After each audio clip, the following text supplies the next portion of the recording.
सृष्टि के आदि से ही धर्म और अधर्म का संघर्ष चलता आ रहा है। जब जब अधर्म बढ़ा है, तब तब भगवान ने अवतार लेकर धर्म की रक्षा की है। इसी क्रम में एक समय असुरों के राजा हिरण्यकशिपु का आतंक पूरे संसार पर छा गया था। वह दिति और कश्यप के पुत्रों में से एक था। उसका भाई हिरण्याक्ष पहले ही भगवान विष्णु के वराह अवतार द्वारा मारा जा चुका था। हिरण्यकशिपु ने यह देखकर प्रतिज्ञा कर ली कि वह भगवान विष्णु का घोर शत्रु बनेगा और तीनों लोकों पर अधिकार जमाएगा। वह हिमालय की गुफाओं में गया और कठोर तपस्या करने लगा। हजारों वर्षों तक उसने आंखें मूंद कर सांस रोके हुए तपस्या की अग्नि में स्वयं को झोंक दिया। उसकी तपस्या से ब्रह्मांड कांपने लगा। ब्रह्मा जी प्रकट हुए और बोले, पुत्र, मांगो, क्या वर चाहिए? हिरण्यकशिपु ने कहा, मुझे अमृता दीजिए। ब्रह्मा जी ने समझाया कि यह संभव नहीं। तब उसने अत्यंत चतुराई से वरदान मांगा, मेरा वध न तो किसी देव, न दानव, न मानव द्वारा हो, न दिन में, न रात में, न धरती पर, न आकाश में, न किसी अस्त्र से, न किसी शस्त्र से, न किसी भवन के भीतर, न बाहर। ब्रह्मा जी ने वरदान दे दिया। अब हिरण्यकशिपु अजेय हो गया। उसने तीनों लोकों पर अधिकार कर लिया। देवता भयभीत होकर भाग गए, यज्ञ रुक गए, वेद पाठ बंद हो गया और हर जगह दैत्यों का शासन हो गया। वह स्वयं को ईश्वर घोषित करने लगा। उसने फरमान जारी किया कि केवल उसी की पूजा हो, कोई विष्णु या अन्य देवता का नाम न ले। इसी समय उसके घर में प्रहलाद नाम का पुत्र जन्मा। प्रहलाद बचपन से ही विष्णु भक्त था। यह देखकर सब चकित थे। पिता के कहने पर भी वह बार बार भगवान विष्णु का नाम जपता। हिरण्यकशिपु ने उसे अपने गुरु शुक्राचार्य के पुत्र षंड और आमर्क के पास शिक्षा के लिए भेजा। वे दोनों बच्चों को दैत्य धर्म पढ़ाते, परंतु प्रहलाद वहां भी विष्णु भक्ति का ही उपदेश देने लगता। गुरु हैरान, दैत्य बच्चे प्रभावित।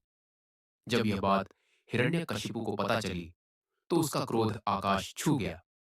उसने प्रहलाद को बुलाकर पूछा, तुझे यह भक्ति किसने सिखाई? तू किसकी शरण लेता है? प्रहलाद ने निडर होकर कहा, पिता, यह विष्णु भक्ति मुझे मेरे हृदय से प्राप्त हुई है। वही सबके स्वामी हैं, वही पालनहार हैं। यह सुनकर हिरण्यकशिपु पागल हो उठा। उसने सैनिकों को आज्ञा दी, इसे मार डालो। प्रहलाद को हाथियों के पैरों तले कुचलने भेजा गया, लेकिन हाथी उसके पास जाकर शांत खड़े हो गए। उसे सर्पों के गड्ढे में डाला गया, पर विषधर उसे कुछ न कर सके। समुद्र में डुबोया गया, पर लहरों ने उसे तट पर ला दिया। पर्वत से गिराया गया, पर धरती ने उसे संभाल लिया। तलवारें और भाले टूट गए, विष काम न आया। हर बार भगवान विष्णु की अदृश्य शक्ति ने प्रहलाद की रक्षा की। अंततः होलिका प्रसंग आया। हिरण्यकशिपु की बहन होलिका के पास अग्नि से न जलने का वरदान था।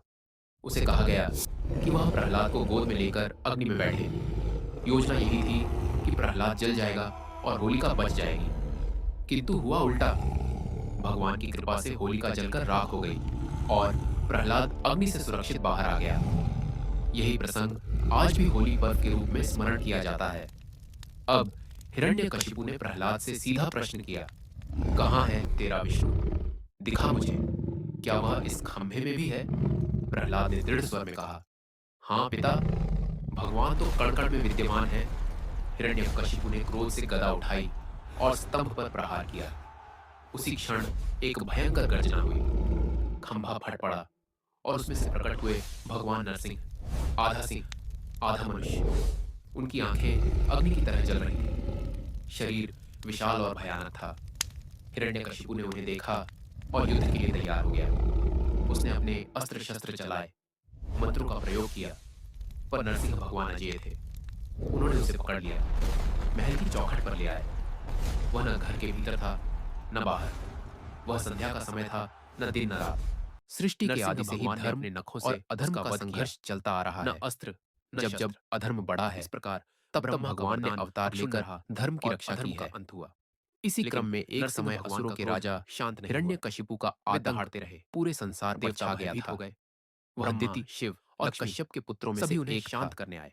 उसका भाई नरसिंह हिरण्याक्ष को सहन न कर सके। पहले ही भगवान विष्णु के वराह अवतार द्वारा मारा जा चुका था। आगे लाया गया।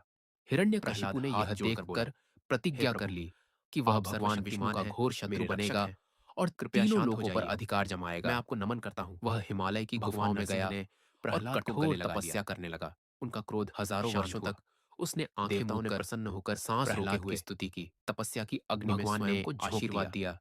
उसकी तपस्या से ब्रह्मांड कांपने लगा।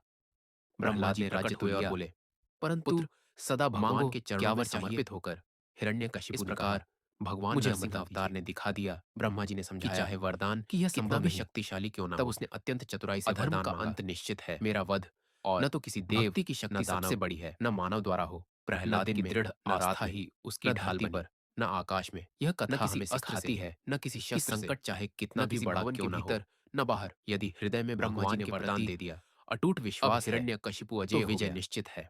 उसने तीनों